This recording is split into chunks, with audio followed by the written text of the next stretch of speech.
Aujourd'hui, je vais vous parler de la critique et l'analyse du livre Dieu, la science et les preuves. Les auteurs de ce bouquin sont Robert Woodrow Wilson, qui est un prix Nobel de physique, Michel Yves Bolloré, qui est quant à lui un ingénieur en informatique, Olivier Bonassi, qui est diplômé en Polytechnique. Et quelles sont les preuves par la science de Dieu? Il y a la théorie de la relativité qui implique que les trois forces dans l'univers, que sont le temps, l'espace et la matière, et ce qui lie ces trois forces est le Créateur, et aussi le Créateur est nécessairement extérieur à notre dimension spatio-temporelle. À la page 20. L'univers a eu un début et aura une fin, et tout début suppose qu'il y ait eu une force supérieure. Page 19. C'est une loi de physique qui explique que telle une bougie qui petit à petit s'éteint, l'univers est soumis au même principe de la thermodynamique. Page 49. L'expansion de l'univers avec le temps s'accélère. Page 67. Au moment du Big Bang, un atome primordial a concentré toute l'énergie et la matière de l'univers. Page 81. Le Big Bang fut extrêmement organisé. Page 88. L'univers repose sur une trentaine de nombres. Si une seule décimale changeait, l'univers cesserait d'exister. Page 174 et 175. Avec des paramètres aussi diversifiés, la probabilité que notre univers contiendrait des étoiles est de 10 puissance 229. Page 176 et 177. Concernant le domaine de la biologie, chaque cellule est très complexe, à l'instar d'une usine ultra sophistiquée. C'est le passage du non-vivant au vivant qui s'est passé dans un laps de temps très court. Pourtant, ce fut très improbable. Page 217. L'ADN, personne ne sait d'où il vient, ni comment il fait pour créer la vie. Page 231. De même pour les ribosomes qui sont composés majoritairement de protéines. Page 233. Les enzymes sont essentielles pour la cellule. Sans une enzyme appelée décarboxylation de l'urotidine monophosphate, la synthèse de l'ADN et de l'ARN demanderait 78 millions d'années pour que la moitié du processus ne se fasse. Page 234. Selon Chandra Wickramasinghe, la probabilité que la vie ait pu apparaître sur Terre avec seulement de la matière inanimée est de l'ordre de 40 000 zéros avant le 1. La sous-primitive, selon elle, en parlant de Chandra Wickramasinghe, la sous-primitive, selon Sandra Wickramasinghe, n'existe nulle part. Page 243.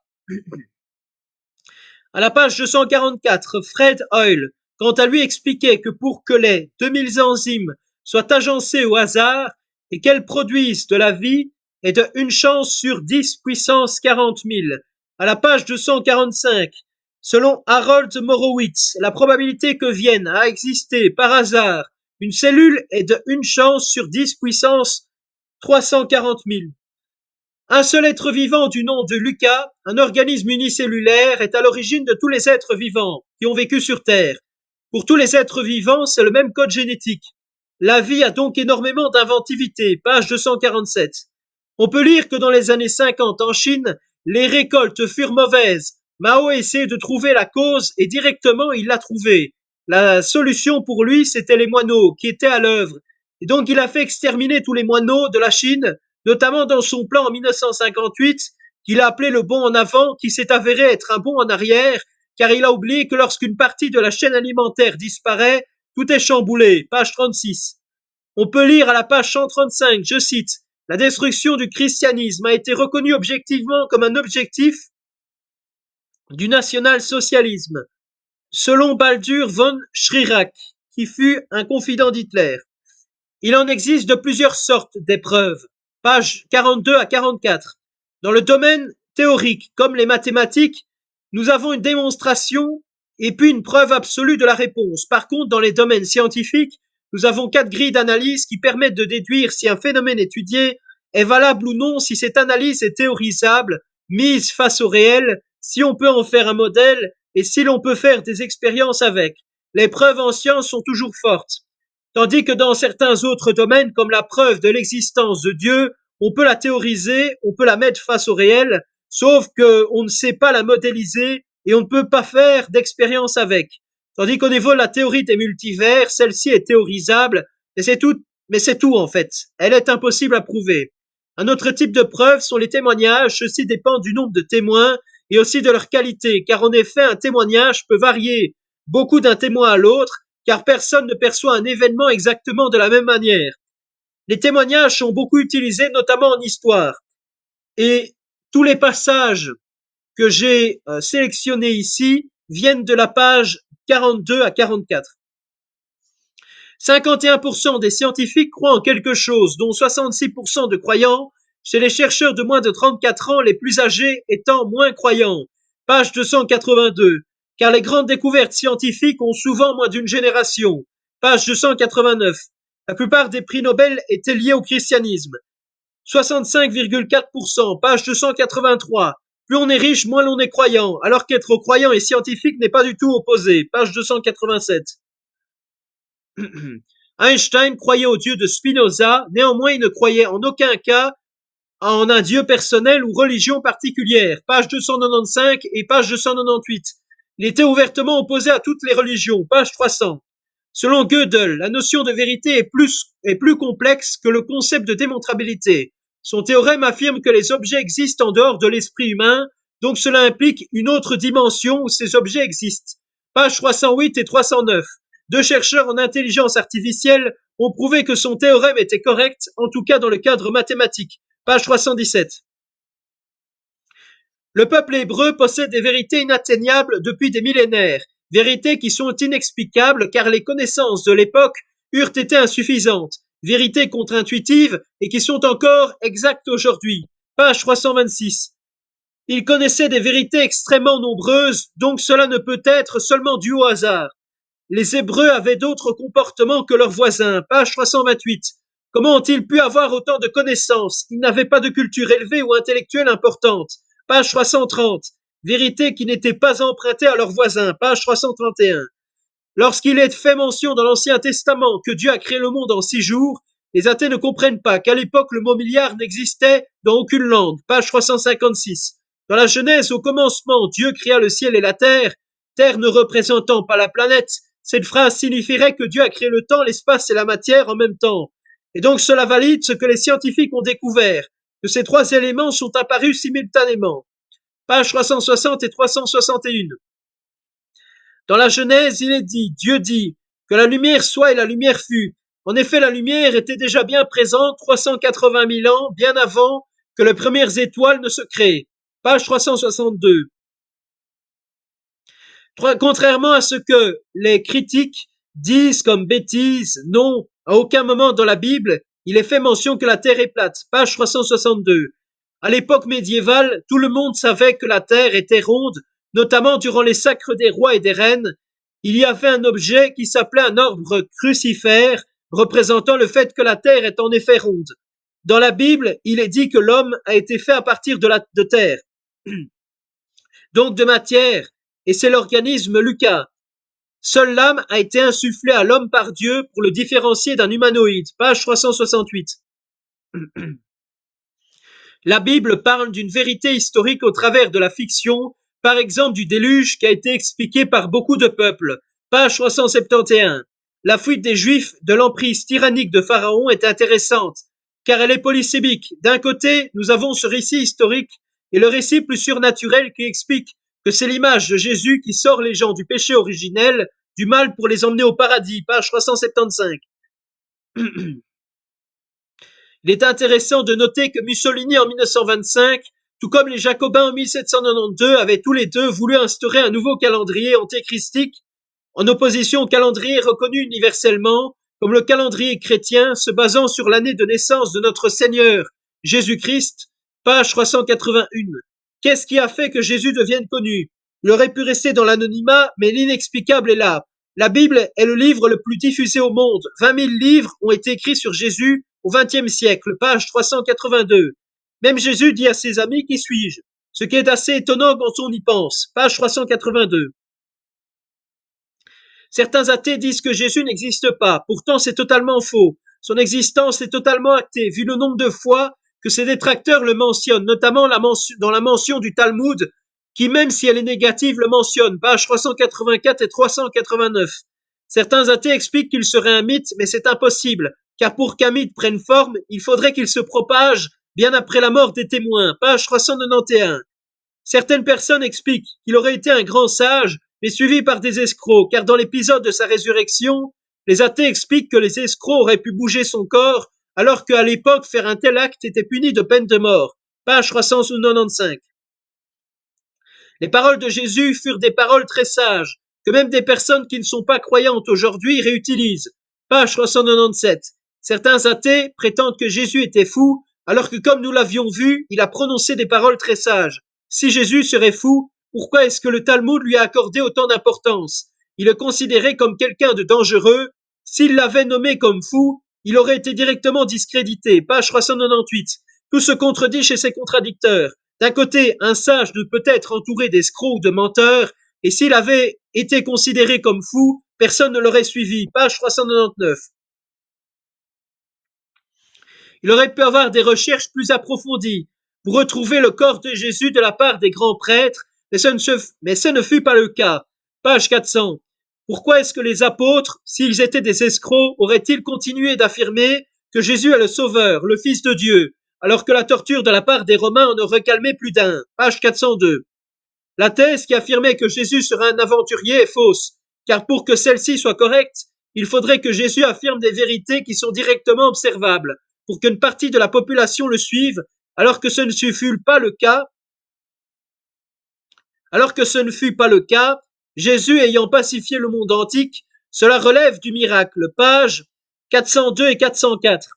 La diffusion du christianisme fut si rapide que cela relève du surnaturel. Page 404. Jésus est le Messie, car les Juifs savaient très bien que c'était à cette période qu'il allait arriver. Page 406. À la page 416, celui-ci est le seul peuple, en parlant du peuple juif. À la page 416, celui-ci est le seul peuple survivant de l'Antiquité. Est le seul peuple ayant survécu à l'exil et s'étant reconstitué comme peuple, comme nation après un si long exil et ayant survécu à l'extermination et à ressusciter sa langue. Le seul peuple qui, malgré que celui-ci ne possède pas de grandes richesses ou de ressources, attire toutes les convoitises, certains pays exigeant sa disparition. La Bible vient de ce pays. Le peuple juif est le seul victime d'un racisme à l'envers. Pays qui, malgré qu'il est très avancé au niveau technologique, se prend encore pour le peuple élu de Dieu, pour une partie de sa population. Des miracles de victoire militaire qui eurent lieu dans l'histoire récente comme la guerre des 6 jours.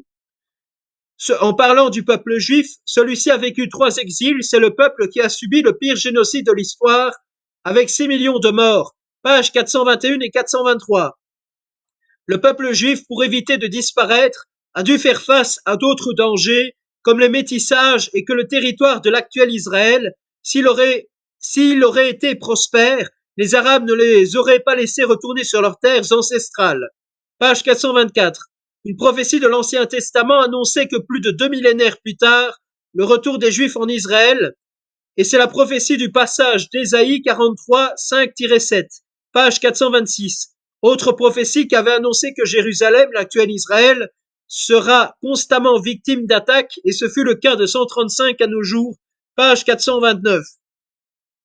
Dû au manque de ressources que possédait le peuple juif, comment ont-ils pu survivre jusqu'à nos jours? Le soutien américain et de la diaspora ne peuvent expliquer ce paradoxe. Même la capitale d'Israël ne possède aucun intérêt économique ni stratégique et est le centre d'énormément de tensions. Mais pourquoi? Page 434. 22% des prix Nobel sont juifs. Les juifs ne représentant que 0,25% de la population mondiale. Page 435. Rien qu'aux USA, ils sont 67 lauréats, soit 32% des lauréats, 2,5% de la population américaine. Page 436. Les Juifs sont de plus en plus religieux, contrairement à leurs parents et grands-parents. Page 437. Le PIB d'Israël est supérieur au PIB de très grandes puissances comme la France, malgré que celui-ci ne possède aucune ressource et qu'il finance à hauteur de 6% de son PIB son armée. Page 439. Durant la guerre des 6 jours, tous les commentateurs pensaient qu'Israël n'aurait eu aucune chance, mais pourtant, contre toute attente, Israël remporta la guerre. Certains Israéliens parlait de coïncidence biblique en parlant de la guerre des 6 jours qui dans la Torah et aussi dans la Bible représente les 6 jours où Dieu créa le monde et le 7e jour qu'il se reposa. Page 444. Il y eut aussi un miracle lors de la panne du système militaire aérien égyptien. Page 446. Parlons du miracle de Fatima. C'est en octobre 1917 que 70 000 personnes assistèrent au miracle de Fatima, donc des photographes et des journalistes et des opposants. Pages 449 et 452. Le miracle est tout à fait réel car celui-ci n'a pas eu lieu dans un pays lointain, mais au Portugal. Ce miracle a été annoncé longtemps avant. Des enfants ont assisté à l'apparition de Marie, mère de Jésus. Ils étaient illettrés et n'ont reçu aucun bénéfice de cette apparition. En plus, c'était un miracle qui était entouré d'un anticléricalisme, donnant plus de poids au témoignage. Page 452. Avant l'apparition du miracle, il y eut 5 apparitions de la Vierge Marie. Page 455 et 456. Le miracle fut la danse du soleil dans tous les sens, jusqu'à se précipiter sur la foule. Page 457 et 458. Des témoignages de l'événement ont été signalés à près de 40 kilomètres, alors que tous ces gens-là n'avaient aucune idée de celui-ci. Page 458 et 459. Il est intéressant de noter que même un journaliste anticlérical du nom de Avelino de Almeida avait fait un reportage en tout point conforme à ce que la foule avait vu. Page 460. Voici les différentes choses qui prouvent que le miracle a bel et bien eu lieu. Page 475. Les enfants étaient incultes et illettrés, compliquant sérieusement la thèse de la supercherie. Aucun témoignage n'a été rapporté n'ayant rien vu. Il n'y eut aucune réaction rationnelle de la part des adversaires du miracle. La météo était imprévisible. Page 476. Toute la foule regardait en haut vers le ciel, ce qui est compliqué de faire une supercherie de la sorte, surtout à cette époque. La plaine où les gens se situaient était vallonnée par conséquent. Il n'y a pas eu de montagne où les gens auraient pu user d'artifice. Page 479 à 481. Page 479 et 480. La foule regardait en direction du même point dans le ciel, invalidant la thèse de l'hallucination collective. Page 480. Les photos montrent le passage de la pluie à l'éclaircie et l'arrivée du soleil, prouvant qu'il ne s'agissait pas d'un phénomène lié à la météo. Page 480. Aucun des enfants n'ont jamais gagné de l'argent avec leur témoignage, ni de l'honneur et n'ont jamais changé leur version des faits. Page 481. L'Observatoire de Lisbonne affirme n'avoir enregistré aucun phénomène anormal le jour du miracle, ni même de la part d'observatoires internationaux. Page 482 et 483. Ce phénomène a été prédit 3 mois en avance. Page 482.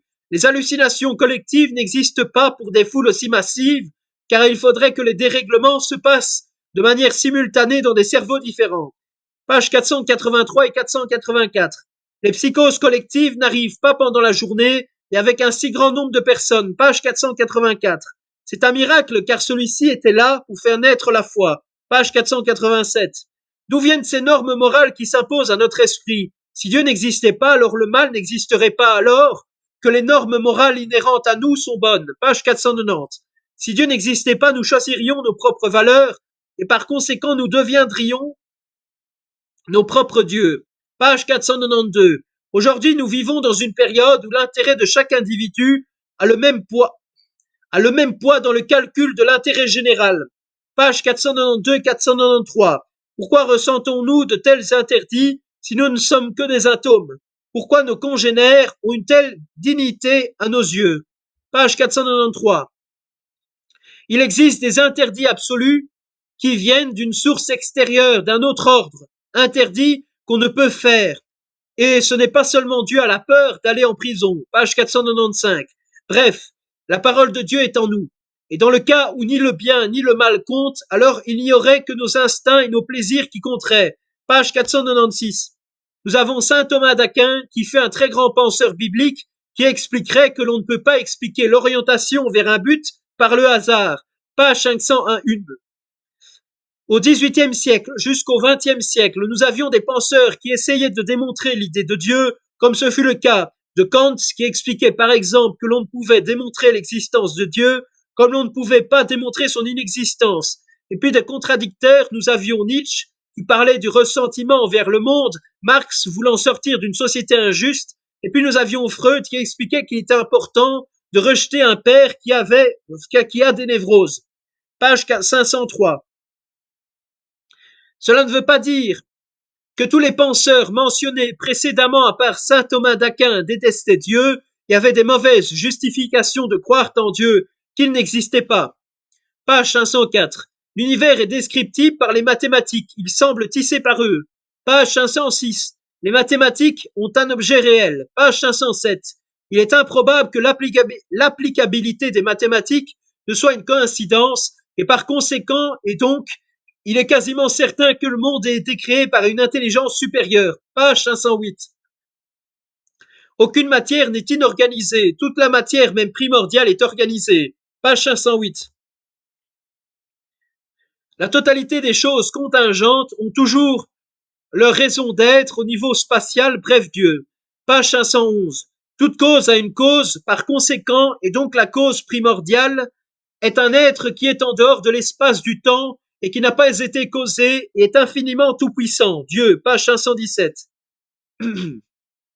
L'athée demande toujours aux chrétiens de prouver l'existence de Dieu, mais jamais l'inverse. De pourquoi il ne croit pas en Dieu. Page 520. Le désir d'immortalité terrestre est nourri par la naïveté et la vanité. Page 522. Ce sont les guerres matérialistes et athées qui ont commis le plus de morts, bien plus que toutes les guerres religieuses réunies. Les guerres pour des motifs purement religieux ne représentent que 7% de toutes les guerres et elles ont causé 2% des morts de toutes les guerres qui ont été faites depuis le début de l'humanité. Page 523. Les athées considèrent que Dieu serait un tyran alors qu'en nous, nous avons la notice et donc c'est nous qui choisissons d'être des tyrans ou non. L'homme est son propre destructeur, c'est lui qui pêche. Dieu crée des choses imparfaites pour les amener à la perfection avec le temps. Page 526. Le mal vient de la liberté de l'homme et des anges qui n'ont pas bien fait des usages de leur liberté. Dieu tolère le mal pour que les hommes restent libres et puissent avoir la possibilité d'évoluer, de s'améliorer. Page 528. Dieu étant parfait, il n'avait aucunement la nécessité de créer l'homme, mais vu qu'il est infiniment bon, Dieu a voulu créer des êtres par amour qui recevraient son amour divin, même s'ils ne recevraient pas de l'amour en retour. Page 530. Le châtiment éternel est normal, car l'âme est éternelle. Dieu est éternel et donc, de par ses choix, l'âme devra tôt ou tard avoir sa destinée scellée. Page 532. Maintenant, parlons de la critique que j'ai envers ce bouquin. Le livre fut intéressant, même si des fois j'ai pu galérer dans certains passages relatifs à la science et aux mathématiques. Ce livre offre des arguments très précieux face aux athées, même si j'aurais apprécié que les auteurs parlent plus d'autres miracles que celui de Fatima, ou ne serait-ce que de les énoncer. En tout cas, j'aimerais faire aussi un autre commentaire. Durant tout le bouquin, j'ai repris énormément de passages. Excusez-moi, je n'ai pas mis les guillemets, mais j'ai mis le numéro des pages. Donc, je pense que j'ai plus ou moins bien sourcé. Enfin, de toute façon, c'est dans le même bouquin. Donc, finalement, voilà. En tout cas, à très bientôt pour une prochaine vidéo. Que Dieu vous garde. Que Dieu protège la Belgique, que Dieu protège l'Occident, que Dieu protège le monde européen. Vive le roi, vive la Belgique, vive l'Occident. Que Dieu bénisse, que Dieu vous bénisse, que Dieu vous garde. À très bientôt pour une prochaine vidéo.